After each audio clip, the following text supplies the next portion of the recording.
Is Playboi Carti the most influential rapper of this generation? Well, yes and no. Today, we're diving into the world of Playboi Carti, a music sensation who's been making waves and changing the game. A journey from the streets of Atlanta to the global stage. That's the story we're about to unfold. Playboi Carti isn't just a regular artist, he's a bit of an anomaly in the music world. His beats are unique, his style is different, and people can't get enough. All of his albums are better than the previous ones, and use a different style and sound. All of his albums have influenced a wide range of artists. We're going to talk about the music that influenced him, the moments that made him famous, and some of the challenges he faced along the way. This isn't just a story about music, it's a story about a guy who is music. He said it himself, that he is music. But before that, make sure to subscribe. How the fuck we got to where we started?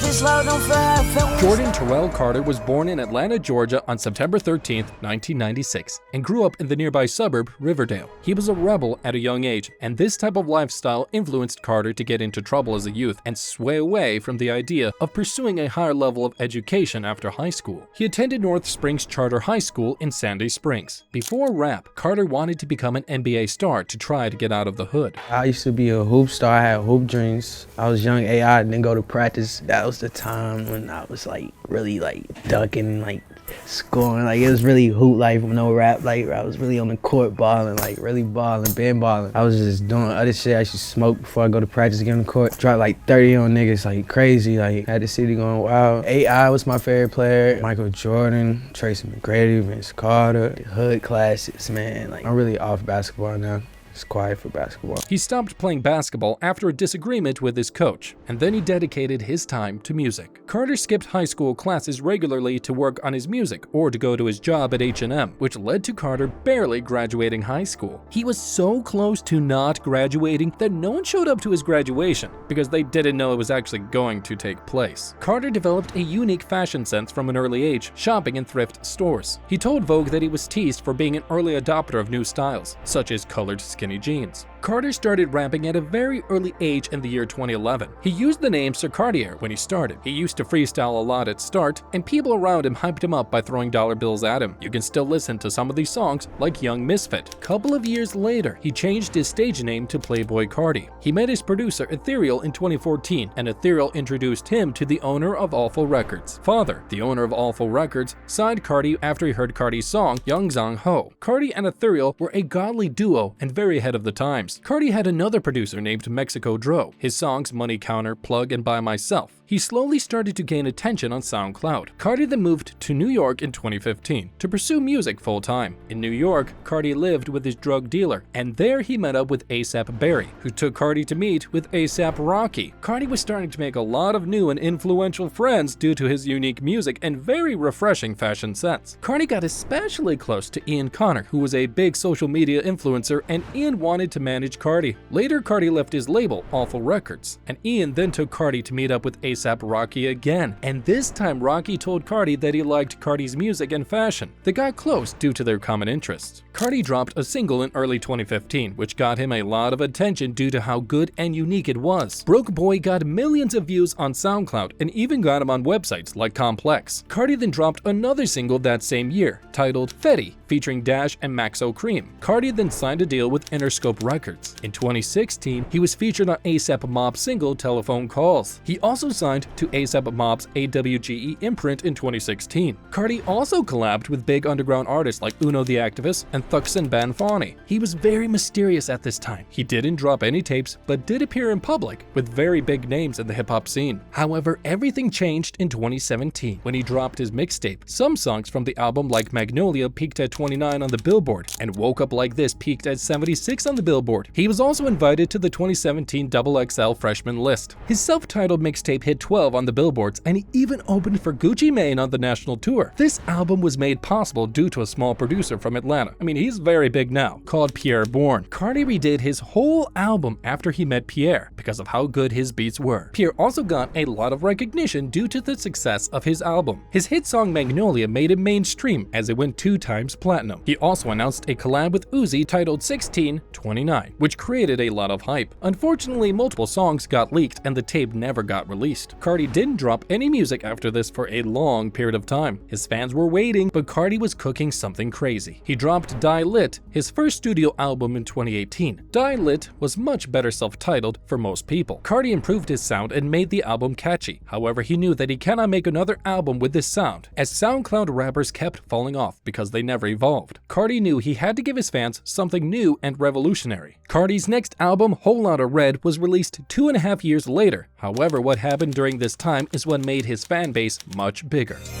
How the fuck we got to where we started? The wait for his songs was killing his fans, so they resorted to leaking and hacking his drives for new music. He was evolving constantly but never released any music. He played some songs on his live shows, but that only made the wait worse for his fans. There are hundreds of Carti leaks on the internet which are mostly finished or half done. Some of those songs are Carti's biggest songs, even though they were never officially released. A song titled Kid Cudi hit #1 on US Spotify charts after someone uploaded the leak on their profile. His music was leaked almost every week during the time between Die Lit and A Whole Lotta Red. Whole Lotta Red was scrapped and remade multiple times, but the released version was completely different from the scrapped ones, which showed Carti's evolution in a short span. He also did 2 features during this time. One was with Tyler, the creator for this album, Call Me If You Get Lost, and the song was titled Earthquake. It has 750 million streams to this date and is one of his most streamed songs. The song created way too much hype for the next Carti album. He also did a feature for Drake on his song Pain 1993. He used his baby voice for these features and created a buzz in the hip-hop scene. It was around this time that he dropped the lead single for Whole Lotta Red, Meh. It had his angelic baby voice, and this was his first song to get into the top 40 charts. And then the wait was finally over. How the fuck we got to where we started? Carti dropped Whole Lotta Red on December 25th, 2020, but it was not what people expected. The album had a gothic, vamp style instead of the angelic beats on leaks like Molly, for example, and a majority didn't like it at the start, me included actually. Hashtags like Whole Lotta Trash were trending on Twitter, but it didn't stay like that for long. The album slowly started to grow on people. This just showed everyone that Carti's music was truly ahead of his time. This album made Playboi Carti into a legend and a revolutionary character in the music industry. Instead of doing what works best, he went out of his way to make new styles and songs. This album was made for mosh pits and live shows. Carti changed his aesthetic too. His live shows after Whole Lotta Red dropped were godly. Everyone who went there said it was the best live performance they've ever been to.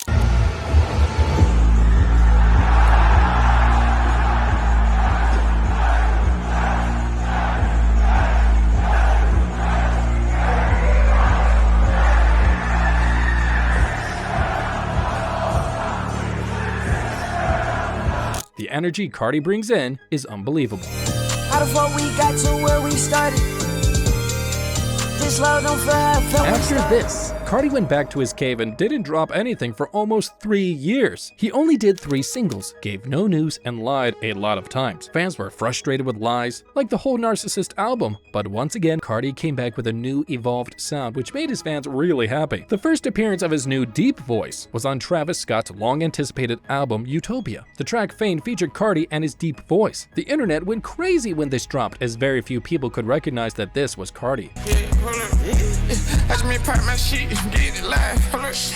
Fans were now very excited as they knew the next album will be a classic and nothing like the previous ones. He also made his own label some time ago called Opium. Currently he has a few artists signed, like Ken Carson and Destroy Lonely. Recently he came back from his break and has dropped a snippet and 2 singles. He also posted a bunch of stories which basically said that he plans on dropping the album in 2024. Judging by the response to his singles, I'd say that the fans are very excited for the album. Playboi Carti has a big impact on the whole music industry. He's influenced a huge number of artists who took inspiration or straight up copied his style and later evolved and found their own sound. The only reason Rage songs are so mainstream today is because of Whole Lotta Red and Carti. I mean, I don't think Playboi Carti is the most influential artist around, but he is definitely one of the best. The creative decisions and the uniqueness is something that not a lot of artists have, and it's very discouraged in the industry. The reason why Carti is one of the best is because of the risks he takes and his creativity. That's what makes him truly one of the most influential artists of our generation. Thanks for watching.